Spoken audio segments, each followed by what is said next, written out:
salam sejahtera untuk kita semua. Salam dan bahagia.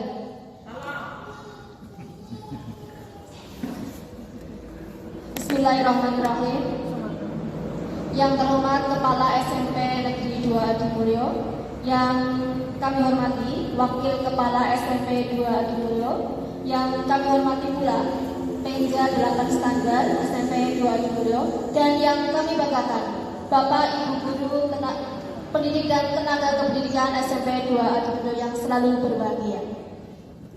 Puji syukur marilah kita panjatkan kehadirat Allah SWT karena hari ini kita masih bisa bersama berkumpul, masih dalam rangkaian kegiatan untuk belajar di sini, dan saya hari ini memiliki kesempatan untuk berdiri di sini. Saya mengucapkan terima kasih atas kesempatan yang diberikan oleh Bapak Kepala Sekolah dan Ibu Wakil, sehingga saya diberi kesempatan untuk sekadar membagikan ilmu yang saya peroleh saat pendidikan guru penggerak angkatan 8. Marilah kita sanjungkan kehadirat Nabi Agung Muhammad yang kita nantikan syaratnya di yaumul qiyamah. Amin. Bapak Ibu, langsung saja di sini susunan acara untuk kegiatan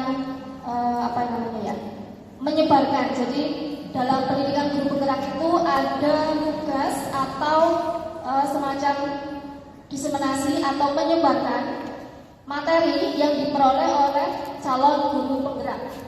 Dan materi ini sangat berkaitan dengan profesi kita atau profesi kita sebagai guru di sini adalah mendidik siswa yang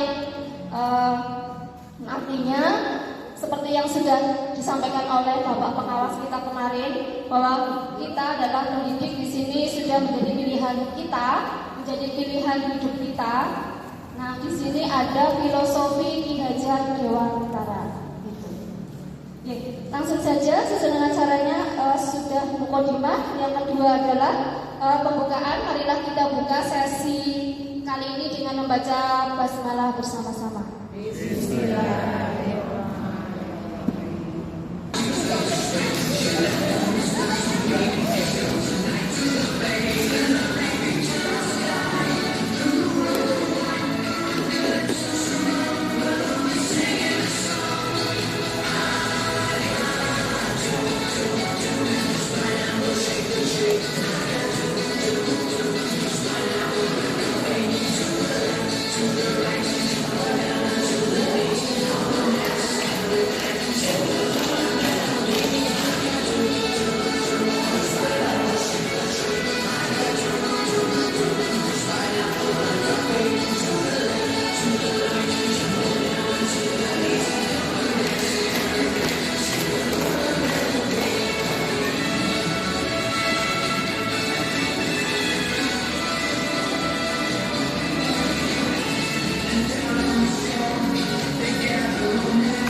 Bapak Ibu, pada kesempatan kali ini, bagaimana Bapak Ibu sudah merasakan apa setelah senam?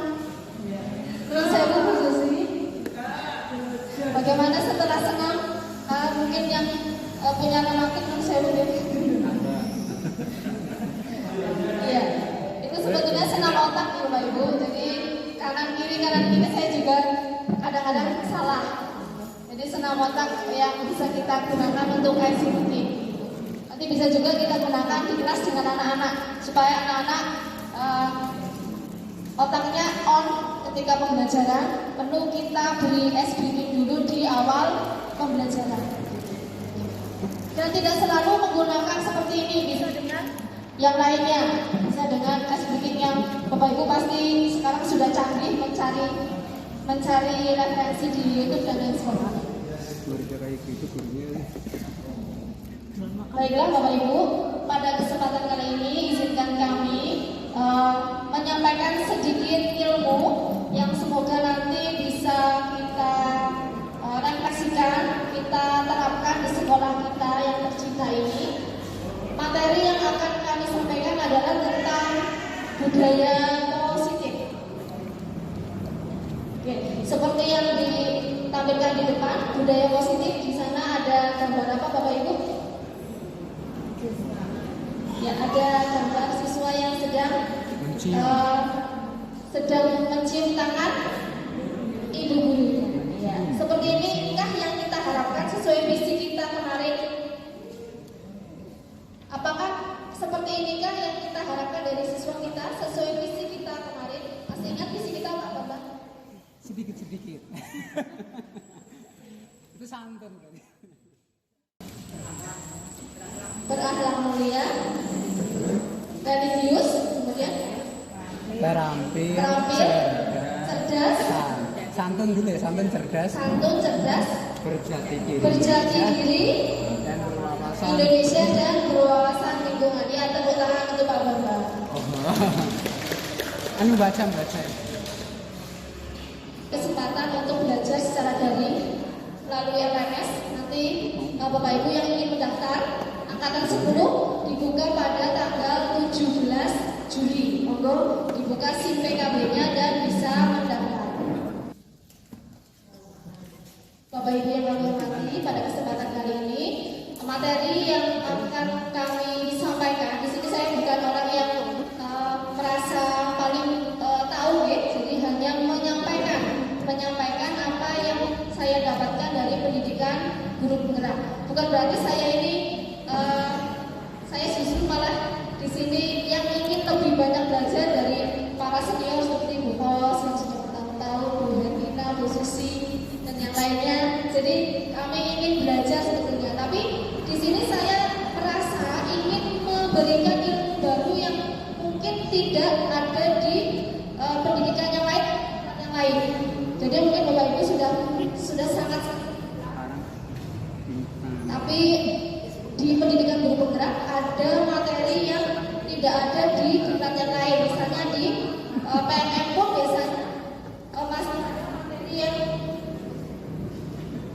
masih ada materi yang kurang lengkap gitu ya.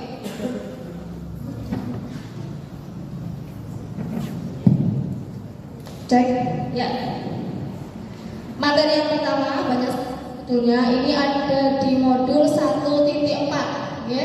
Jadi ada modul 1 itu tentang budaya positif. Dari kata positif, Bapak Ibu sudah bisa menerka ya.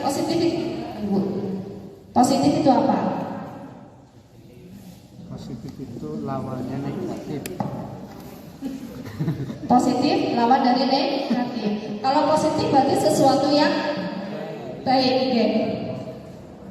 Poin yang pertama yang ingin kami sampaikan, tenang Bapak Ibu, tidak semuanya kami jabarkan dengan banyak, hanya poin-poinnya saja yang penting Bapak Ibu nanti bisa mengetahui, oh ternyata di pendidikan guru penggerak ada materi seperti itu. Dan ini menurut saya sangat bermanfaat bagi kita pendidik. Begitu. Yang pertama adalah disiplin dan nilai kebajikan universal. Yang kedua adalah teori motivasi, hukuman, penghargaan, restitusi. Yang ketiga, kebutuhan dasar manusia dan dunia berkualitas. Kemudian 5 posisi kontrol guru. Yang kelima adalah keyakinan kelas, dan yang terakhir adalah restitusi atau segitiga restitusi. Bapak Ibu ada yang sudah pernah mempelajari ini? Barangkali ada yang sudah. Nanti kita bisa berdiskusi atau berbagi bersama-sama. Jadi intinya saya juga ingin belajar bersama dengan Bapak Ibu semua. Dan nanti penekanannya di sini yang kami sampaikan adalah poin yang saya beri kuning-kuning Bapak Ibu. Yang kuning-kuning itu tentang motivasi, hukuman, penghargaan, kebutuhan dasar manusia, 5 posisi kontrol guru dan restitusi gitu. Mari kita sekarang berpraktik ya. Tangan Bapak Ibu silakan, kalau yang berdekatan ada teman sebangku, silakan satu orang memegang benda dengan tangan mengepal, tangannya mengepal, satu tangan. Satu orang sebagai A, satu orang sebagai B. Bapak Ibu membayangkan memegang benda yang sangat berharga, yang didapatkan dengan penuh perjuangan, dengan tetes darah penghabisan, dengan uang yang begitu banyak. Pegang dengan erat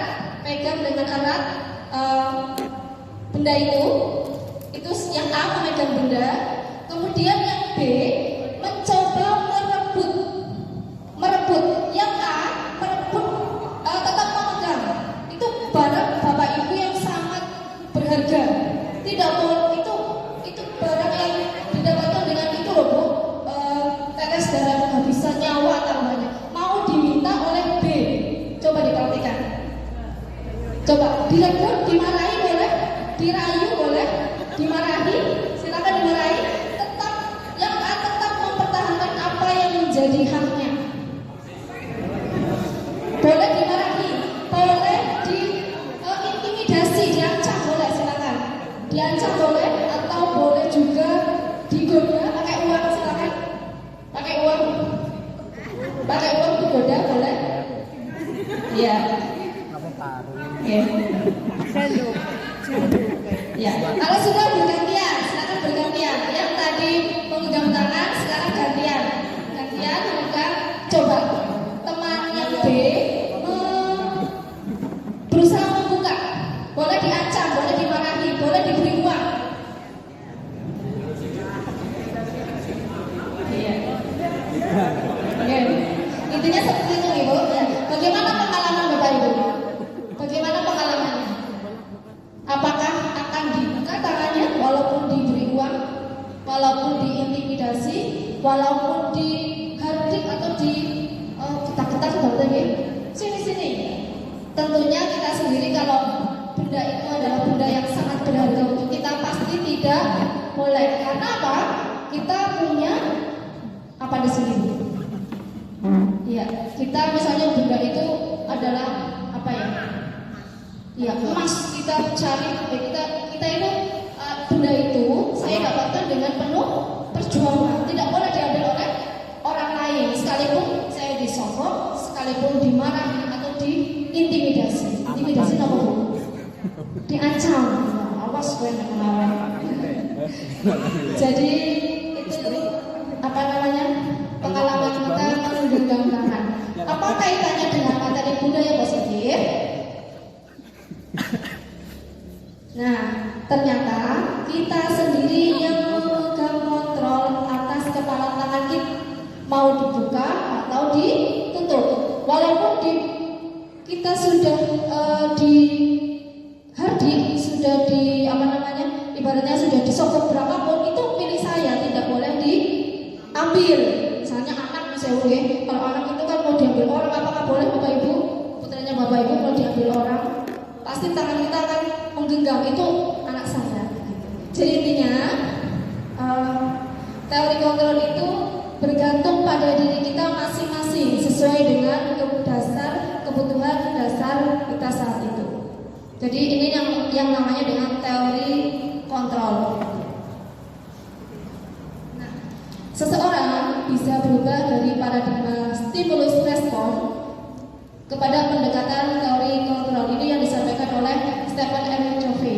Saya juga tidak kenal Bapak Ibu, ini hanya mengambil dari modul. Yang jelas ini adalah orang yang sudah melakukan penelitian tentang teori kontrol. Kalau yang dipegang mungkin tidak asing ya. Ada stimulus respon, ada teori kontrol. Nah, paradigma lama para guru itu menggunakan yang stimulus respon. Di mana stimulus respon ini ada semacam, pernah Bapak Ibu menghukum? Pernah tidak menghukum anak? Siswa? Pernah? Murid? Iya. Menghukum murid atau memberi penghargaan pada murid pernah?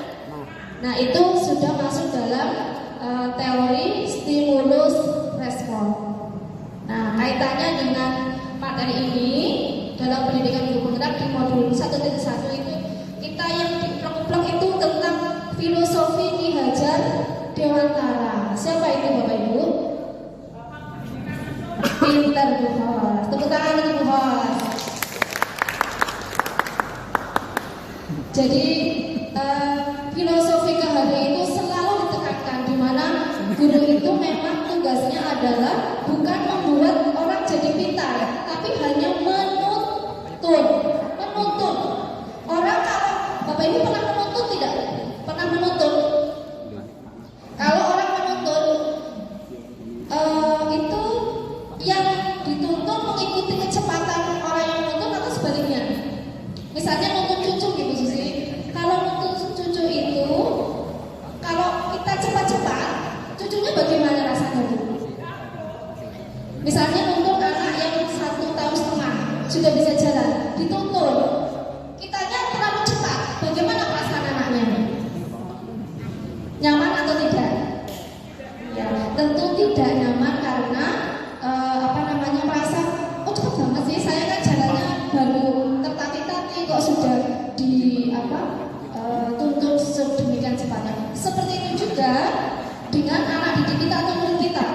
Kalau anaknya pelan, bapak ibu gurunya ngajar cepat, kira-kira nyaman atau tidak? Atau kita misalnya sedang sakit, dituntun, tapi kok cepat sekali, pasti akan merasa tidak nyaman. Begitu filosofi Ki Hajar Dewantara. Kemudian yang kedua adalah tentang bapak ibu sudah sangat hafal ingarso sing tulodong ya, ing madya mangkarso tuturi handayani. Di sini yang diambil adalah pendidikan yang berpihak pada murid. Maksudnya bukan pendidikan yang kita harus manut murid, bukan, tapi pendidikan yang mengutamakan murid. Gitu. Jadi kita mengikuti kebutuhan muridnya, bukan semau bapak ibu gurunya. Seperti itu, mohon maaf. Jadi ini hanya materi yang saya ambil dari modul pendidikan guru bergerak. Jadi yang ditekankan memang guru itu yang berpihak pada murid yang dijadikan tujuan utama. Begitu. Nah, ini teori sekali, tidak usah ya. Jadi ada teori stimulus respon dan teori kontrol. Kalau yang saya tekankan itu begitu. Jadi kita seperti yang sudah kita praktekkan tadi, misalnya tangan kita memegang benda berharga dilembut, boleh atau tidak? Tidak akan boleh, karena kita yang memegang kontrol itu. Apa hubungannya dengan budaya positif? Nah, kembali lagi kan dulu ke filosofi Ki Hajar Dewantara. Jadi bagaimana merdeka? Sekarang kurikulumnya kurikulum apa sih? Kurikulum merdeka. M-nya kemarin sudah ya. Nah, merdeka itu artinya tidak hanya terlepas dari perintah, akan tetapi juga cakap untuk memerintah diri sendiri. Maksudnya apa Bapak Ibu? Ya, murid dapat mengontrol dirinya atau memiliki motivasi internal. Motivasi internal maksudnya apa? Muncul dari dalam diri, bukan dari paksaan gurunya, bukan karena diberi uang. Maksudnya seperti itu. Nah, ternyata Bapak Ki Hajar Dewantara ini adalah orang yang sangat pandai, Bapak Ibu. Penelitiannya itu sama dengan Dan Wilson ya, Structuring School Discipline ya. Jadi menyebutkan bahwa orang yang memiliki disiplin diri berarti memiliki rasa tanggung jawab terhadap apa yang dilakukan berdasarkan tindakan mereka pada nilai-nilai kebajikan universal. Kebajikan universal itu apa?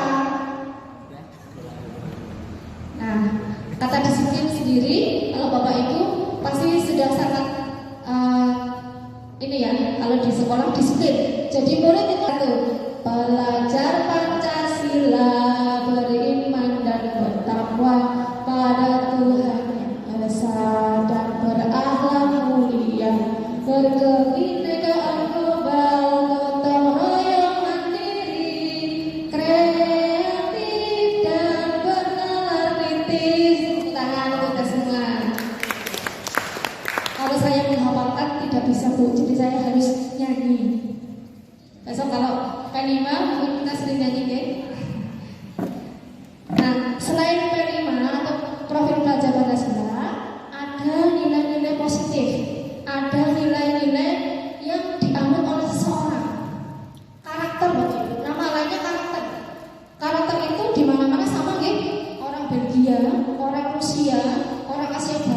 Ibu itu yang meyakini bahwa kebaikan itu ya harus kebaikan itu apa saja, misalnya peduli, kerjasama, bisa percaya diri, kepemimpinan, tidak merendahkan orang lain, memberikan yang terbaik, toleransi, baik, rendah hati, kepemimpinan, pekerja keras. Itu di mana-mana semuanya pasti orang di belahan dunia manapun meyakini bahwa itu adalah sikap-sikap yang positif. Nah, itu yang akan kita tanamkan pada anak didik kita. Kita lanjutkan dengan 3 motivasi perilaku manusia. Ternyata ada 3 perilaku motivasi perilaku, atau ada sesuatu yang motivasi apa sih Pak? Motivasi apa ya Pak? Sesuatu yang mendorong seseorang untuk berbuat gitu kan. Yang pertama ada untuk menghindari ketidaknyamanan atau hukuman, yang mendapatkan imbalan atau penghargaan dari orang lain, dan yang ketiga menjadi orang yang mereka inginkan dan menghargai diri sendiri dengan nilai-nilai yang mereka percaya. Kita berefleksi ke murid kita Bapak Ibu, karena pendidikan yang berpihak pada murid memang tujuannya supaya kita memperhatikan murid begitu. Terlepas dari politik sebagainya, intinya murid menjadi tujuan kita. Menurut saya Bapak Ibu, di sekolah kita kira-kira anak-anak sekolah sini motivasinya yang 1, 2, atau 3. Kalau kita amati di sekolah kita, anak-anak kita masuk yang 1, 2, atau 3. 1 dari Bu Bos. Ada lagi yang berpendapat lain? 3. Kalau di Tuhan ada yang 3. Bapak-bapak, kira-kira murid kita ke sekolah itu motivasi yang mana? 1, 2, atau 3? Mayoritas 1, mayoritas. 1, 2 orang mengatakan 1. Ada lagi yang berpendapat? Jadi untuk menghindari ketidaknyamanan atau hukuman, takut dihukum. Kaitannya siswanya tidak tahu apa-apa, tiba-tiba langsung dihukum. Kemudian yang kedua ada konsekuensi. Konsekuensi itu terencana, sudah disepakati, dibuat oleh sekolah, dan ada sanksi jika melakukan pelanggaran. Berarti di sini sudah melibatkan murid. Misalnya apa ya Bapak Ibu kalau konsekuensi? Hormat bendera. Tata tertib. Hari Senin harus bawa topi dan lain sebagainya. Kalau tidak bawa, nanti akan baris berpisah. Nah, itu termasuk konsekuensi. Anak dilibatkan tidak dalam pembuatan itu? Anak sudah tahu. Itu bedanya konsekuensi dengan hukuman. Kira-kira bagus konsekuensi atau hukuman? Konsekuensi hukuman. Tapi ada yang lebih baik, yaitu dengan yang namanya restitusi. Nanti kita di belakang ada. Jadi pendekatan restitusi ini digunakan untuk mendorong disiplin positif. Jadi disiplinnya itu hanya berasal dari dalam diri murid, mendorong murid untuk sadar. Nah, ada yang dinamakan dengan penghargaan. Pernah Bapak Ibu memberi penghargaan? Tanggung jawab atau kepada seorang murid agar mempelajari sesuatu yang baru, atau kepada seorang karyawan agar melakukan pekerjaan yang berkualitas, kita sudah berasumsi mereka tidak dapat melakukannya atau mereka tidak akan memilih untuk melakukannya. Al-Fikon. Terima kasih, tepuk tangan untuk Bapak Kepala Sekolah. Ini hanya kutipan ya Pak. Jadi kutipan dari seorang praktisi pendidikan. Intinya kalau kita menjejik Anggarannya naik. Anggarannya entah naik. andung murid atau mungkin karyawan pada gurunya, itu sama saja berasumsi menganggap bahwa orang itu yang diberi hadiah ini tidak bisa melakukannya, jadi harus diiming-imingi terlebih dahulu.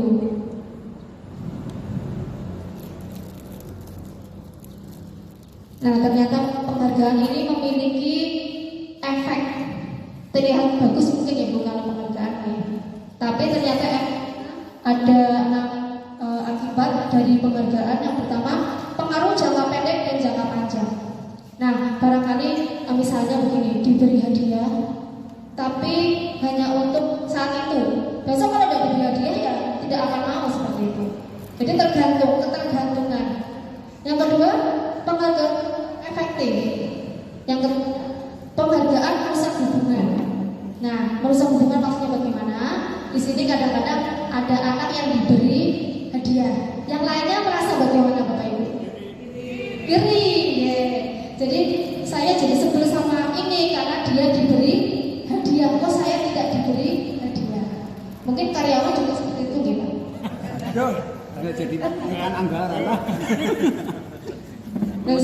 Jadi mungkin karyawan juga merasa itu kok diberi penghargaan, saya kok tidak? Kan saya sudah melakukan, mengapa saya tidak diberi? Padahal saya sudah berusaha.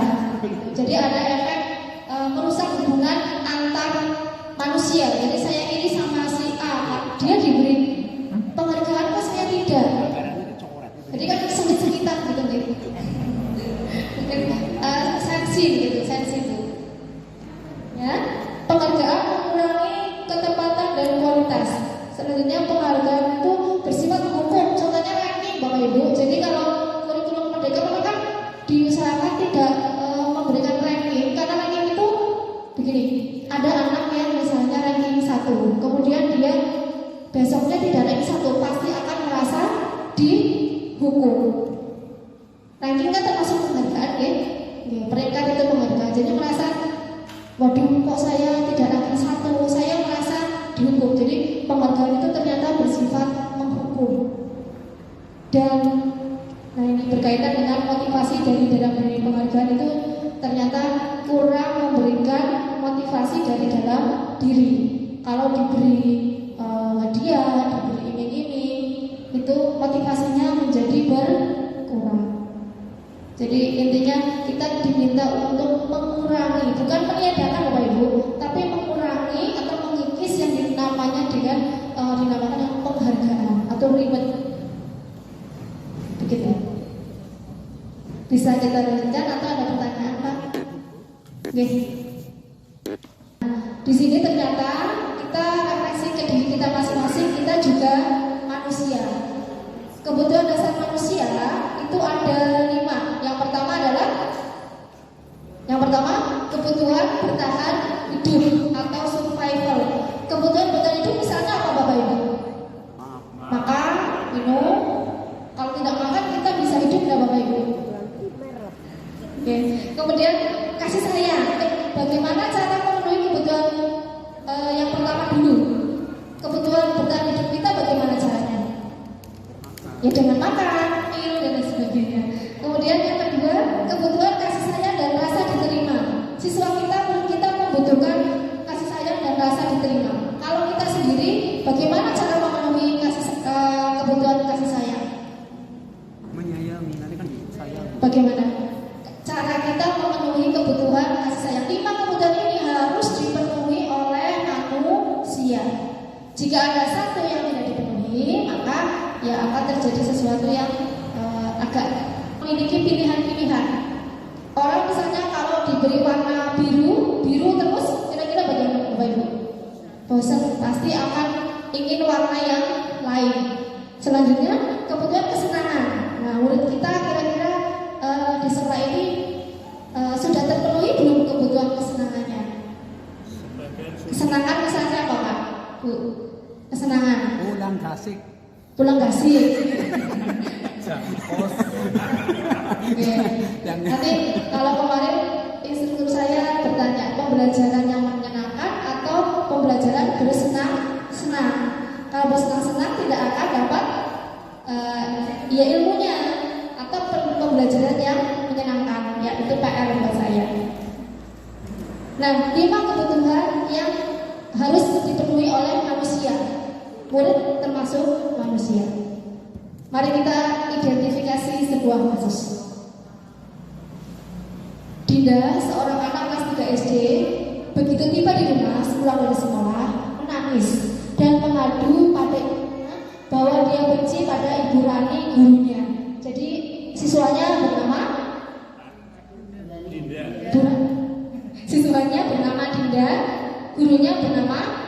Burani tidak ada.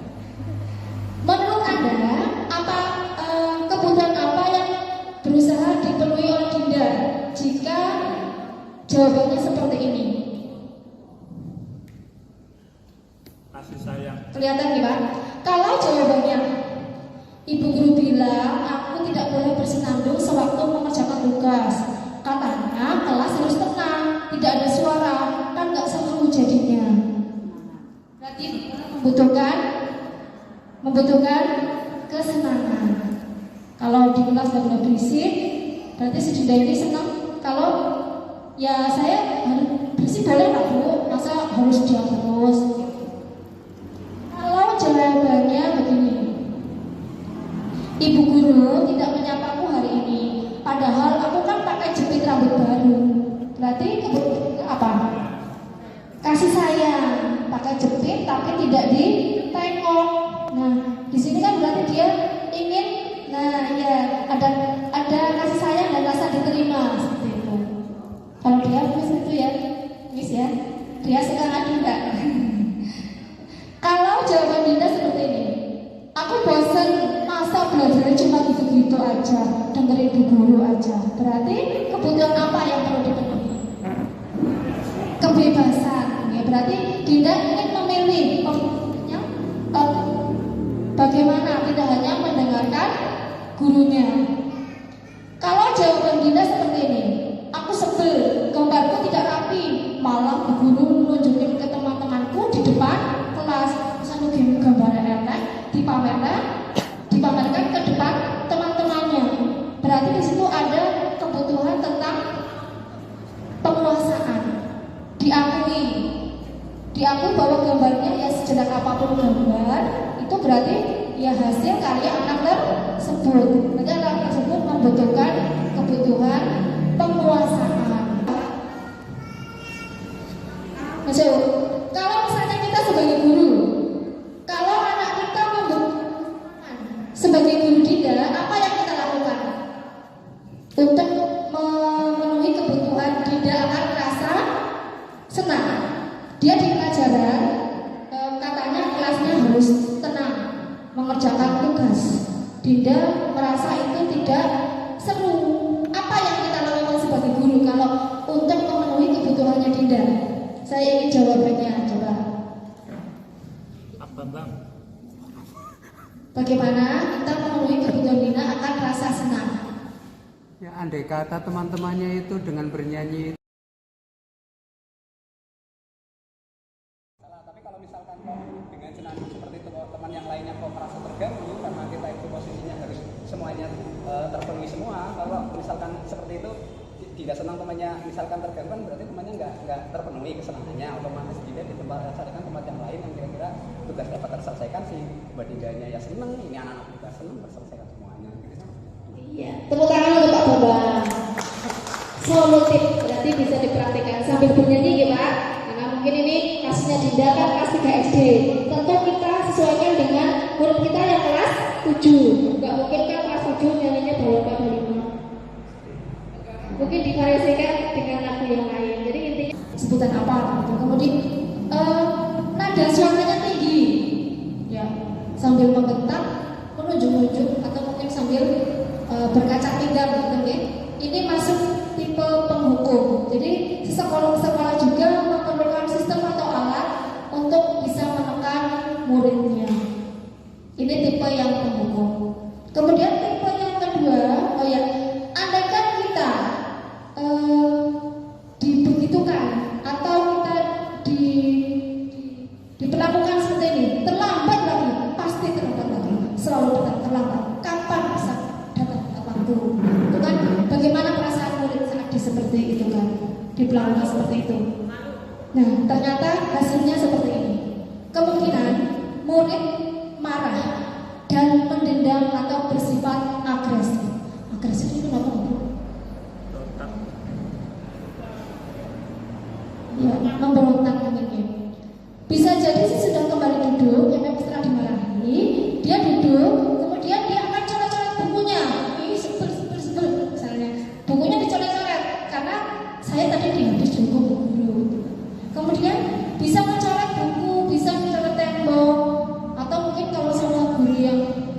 bisa ban motornya di kempesi atau di spionnya dipermainkan. Ini efek dari tipe guru penghukum. Nah yang kedua ini Bapak Ibu, pembuat merasa bersalah. Nah, kalau tipe yang tadi menghukum, kalau hukuman tadi sifatnya bagaimana Bapak Ibu? Sifatnya hanya satu, hanya dari pihak gurunya. Siswa itu kaget, tiba-tiba kok saya tidak bisa, misalnya tidak mengerjakan, tiba-tiba kok saya disuruh di depan kelas, saya tidak tahu apa-apa, tiba-tiba. Nah itu kan Saya senang sekali mengecewakan Ibu. Kamu kenapa ya senang sekali mengecewakan Ibu? Ibu benar-benar kecewa sekali. ya, tepuk tangan. Di situ kalau pernah kita seperti itu Bapak Ibu ke siswa, kalau orang tertekan kadang-kadang kan dipendam dulu juga, dipendam dulu nama-nama nanti akan meledak suatu saat. Kamu kenapa? Dan bisa menyakiti diri sendiri atau orang lain. Itu pembuat rasa bersalah. Pernah melakukan dialog seperti ini Bapak Ibu pada murid? Saya rasa saya juga pernah. Pernah, sering, jarang, atau selalu. Bapak Ibu yang sudah mengajar bertahun-tahun mungkin ya. Ya misalnya kalau guru BK misalnya, kamu ini terlambat terus misalnya, kamu apa tidak kasihan sama bu guru, nanti bu guru ditegur sama kepala sekolah. Nanti di situ kan ada anak itu merasa, oh ya saya sudah membuat guru kecewa, saya sudah. Ayolah, bagaimana sih kamu? Kemarin kamu sudah janji ke Bapak. Saya ulangi. Kemarin kamu sudah janji ke Bapak bukan? Kenapa terlambat tadi? Sambil tertawa. Tertawa Pak. Ya, sudah tidak apa-apa. Duduk dulu, sangat. Nanti Pak Guru bantu. Kamu ini ya. Tepuk tangan untuk Pak Tri ya. Oke. Begini ya. Efeknya ada apa? Tidak Bapak Ibu. Kalau diperlakukan sebagai teman, kira-kira ada efek positifnya tidak? Ada. Misalnya apa Bu? Tidak tersinggung, oke? Tidak marah. Ya. Jadi lebih positif sih kalau kita memperlakukan murid sebagai teman. Kadang saya juga mempraktikkan seperti itu. Juga masuk 5 posisi kontrol. Kita praktikkan ya Bapak Ibu. Yang belum siapa ya? Pak Juni. Saya sebagai guru. Oh, Pak gurunya Pak Juni saja, saya Adi. Ada yang ini dicatat. Nah, posisi pemantau ternyata Memulai. tahu Pak. Kamu terlambat 15 menit. Apakah kamu sudah mengerti konsekuensi yang harus dilakukan bila terlambat? Paham Pak, saya harus tinggal kelas pada jam istirahat nanti dan mengerjakan tugas yang ketinggalan saya. Ya, benar. Nanti pada saat jam istirahat, kamu harus tinggal di kelas untuk menyelesaikan tugas yang tertinggal tadi. Saya tunggu. Ya, tepuk tangan untuk Pak Jun. Karena laki-laki yang praktek laki-laki, siswanya laki-laki. Nah, kalau berarti nanti 15 menit berikutnya harus di kelas saja. Dan guru ini tidak menunjukkan suatu emosi yang berlebihan, menjadi marah atau membuat rasa bersalah. Dia hanya tugasnya memantau. Tapi murid di sini merasa tidak nyaman. Apa maksudnya tidak nyaman? Karena dia harus tinggal kelas pada waktu jam istirahat. Nah, selanjutnya guru juga harus menjadi pemantau. Misalnya, kalau 15 menit siswanya di kelas, gurunya ke kantor, muridnya kira-kira kabur enggak? Jajan, ya. Pasti tidak akan mobil gurunya, otomatis harus menunggu di kelas. Itu posisi pemantau seperti itu. Jadi dia tidak bisa, gurunya sendiri itu harus menunggu anak tersebut di kelas. Sampai di sini tidak ada pertanyaan Bapak Ibu? Oke, belum. Nah, ini yang diharapkan dari posisi kontrol yang menurut para pakar ini paling baik, yaitu sebagai manajer. Memang apa ya? Ya. Nanti ada contoh lain Bapak Ibu. Nah, posisi manajer ini dianggap posisi yang bisa menanamkan disiplin positif. Jadi siswa sendiri, kalau menurut dialog ini bagaimana Bapak Ibu? Apakah ada hukuman di situ? Misida mau berpendapat? Guru tidak menyebutkan hukuman apa, tapi anak diminta untuk berjanji pada dirinya sendiri. Ya. Mencari solusi, berjanji atau mencari bagaimana untuk memperbaiki keadaan tersebut. Begitu ya. Terima kasih, tepuk tangan Misida. Pada suatu pagi Alia datang dengan rasa takut karena sudah terlambat masuk sekolah dan ibu guru melihatnya dari arah kantor. Alia, Selamat pagi Bu. selamat pagi Alia. Maaf Bu, saya terlambat. Iya, sekolah masuknya pukul 7. Sekarang jam 7.20. Jadi sekarang bagaimana ini Alia? Maaf Bu, saya lupa menekan alarm saat saya semalam. Baiklah, menurut kamu keyakinan sekolah yang mana yang perlu kamu tingkatkan? Menghargai diri sendiri dan orang lain mungkin ya Bu. Setuju. Jadi apakah Alia meyakini prinsip saling menghormati tersebut? Iya Bu, saya meyakininya. Apakah Alia bersedia memperbaiki masalah keterlambatan ini? Bersedia Bu. Bagaimana kamu akan memperbaiki masalah keterlambatan ini? Saya akan mencoba untuk tidak lupa menekan alarm saya Bu. Baik, kalau Alia lupa menyetel alarm di rumah, adakah orang yang kira-kira bisa bantu mengingatkan? Ada Bu, kakak saya, Kak Emma. Ada lagi selain Kak Emma? Selainnya ada saya Kak Emma, ada ibu saya. Baik, jadi yang mengingatkan Alia adalah Kak Emma dan ibu kamu ya. Kira-kira akan mulai setel alarm kapan ini Alia? Setelah pulang sekolah, saya lakukan.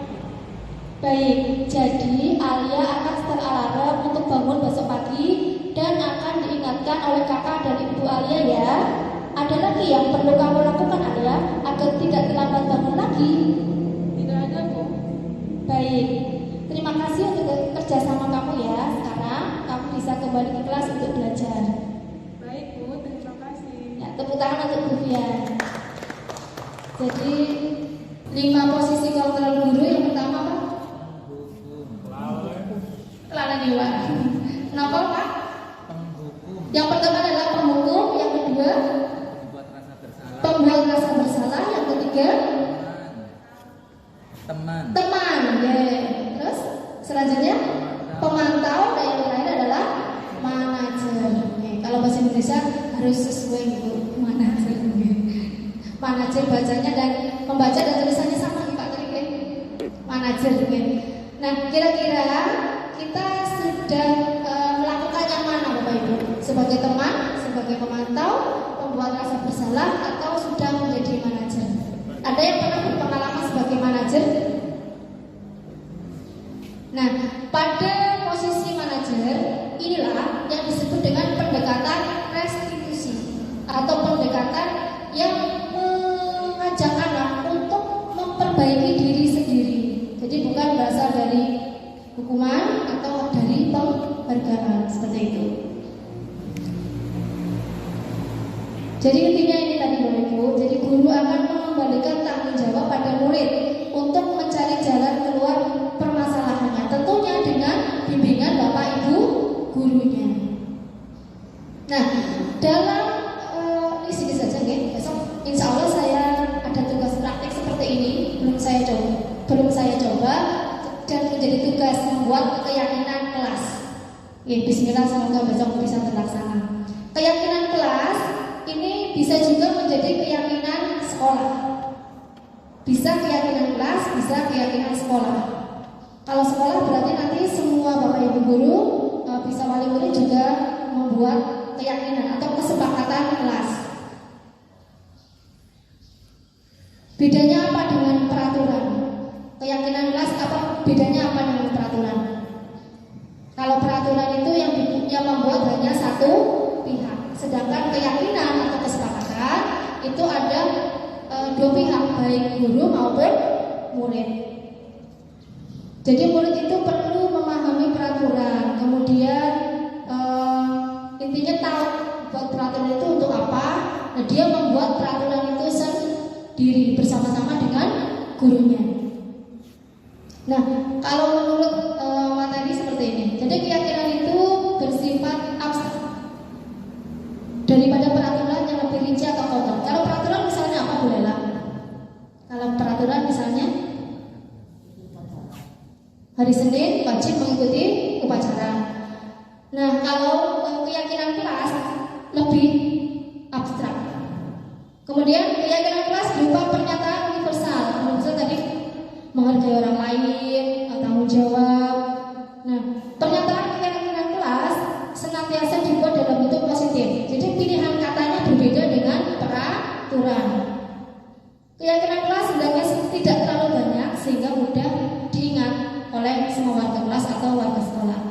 Keyakinan kelas bisa diterapkan di lingkungan tersebut, dan semua kelas itu dalam satu kelas itu hendaknya ikut berkontribusi dalam pembuatan melalui curah pendapat atau diskusi. Yang terakhir, bisa diubah sewaktu-waktu.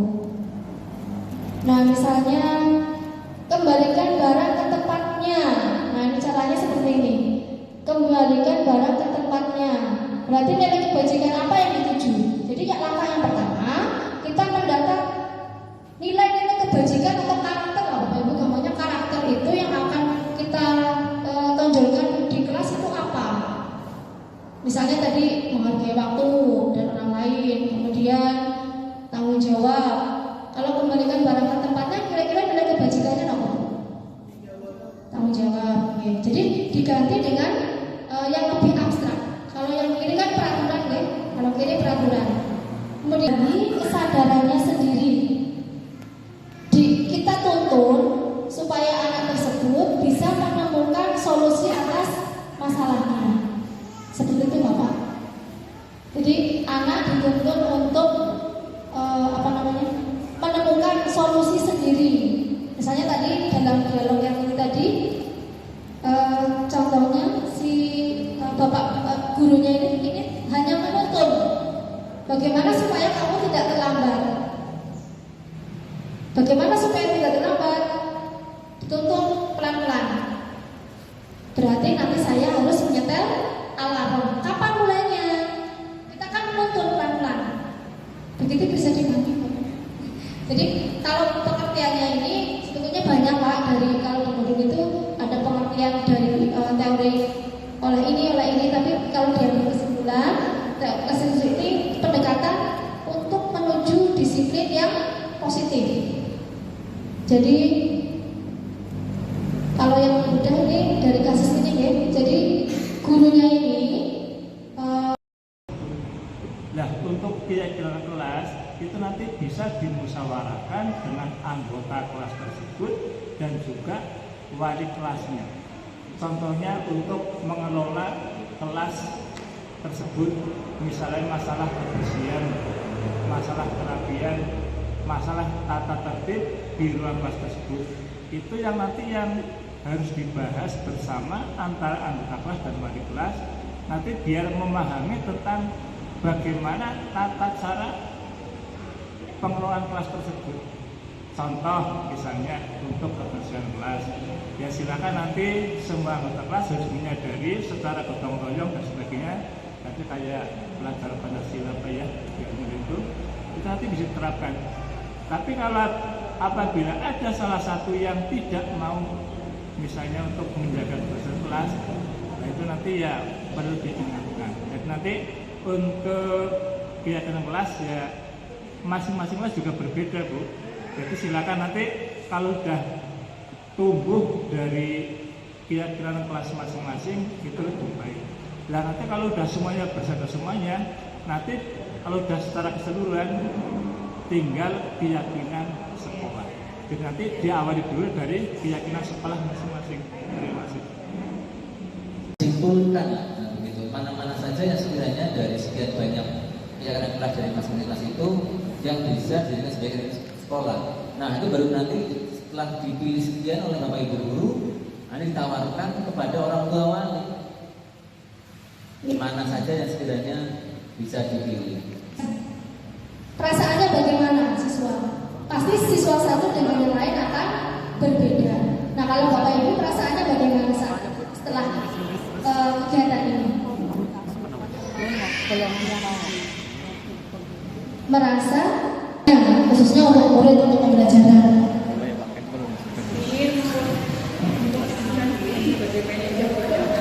Luar biasa tepuk tangan bosnya ya. Ingin memposisikan diri sebagai manajer, berarti siap melakukan restitusi ya. Jadi restitusi memang ilmu baru yang memang harus kita coba ya. Perlu kita coba, bukan harus. Karena betul kata Pak Bambang tadi, kadang-kadang hukuman itu malah justru membuat orang menjadi terbangun atau menjadi positif. Tapi kan tidak semua orang seperti itu ya Pak. Ya, kalau orangnya kuat, mentalnya kuat bisa. Tapi kalau orangnya lemah ya memang beda, penangkapannya berbeda. Ada lagi penerapan di masa yang akan datang selain ingin menerapkan restitusi? Tidak ada ya? Kalau tidak ada, mungkin sampai sesi ini saya akhiri untuk sama-sama. Alhamdulillah. Wassalamualaikum warahmatullahi wabarakatuh. Salam dan bahagia.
Setelah mengamati kegiatan keyakinan kelas yang dilakukan oleh Ibu Aristianingsih SPD di kelas 7B SMP Negeri 2 Adimulyo tahun pelajaran 2023-2024 itu sangatlah baik sekali bagi seorang guru yang baru masuk kelas, terutama bagi wali kelas yang ingin agar siswanya terlibat dalam membuat suatu aturan. Di sini guru melibatkan siswa dalam membuat aturan sehingga siswa itu merasa dihargai oleh guru tersebut. Demikian. Kelas 7B adalah keteraturan, menghargai, kejujuran, tanggung jawab, dan kebersihan. Keyakinan tersebut dibuat oleh saya dan teman-teman saya dengan cara berdiskusi bersama. Merasa dihargai karena pendapat kami didengarkan. Kami berharap keyakinan tersebut bisa kami laksanakan dan perilaku kami menjadi lebih baik. Buat keyakinan kelas, saya menjadi tahu perilaku yang tidak mencerminkan keyakinan kelas dan yang mencerminkan keyakinan kelas. Selain itu, saya bisa menerapkan keyakinan kelas pada diri sendiri.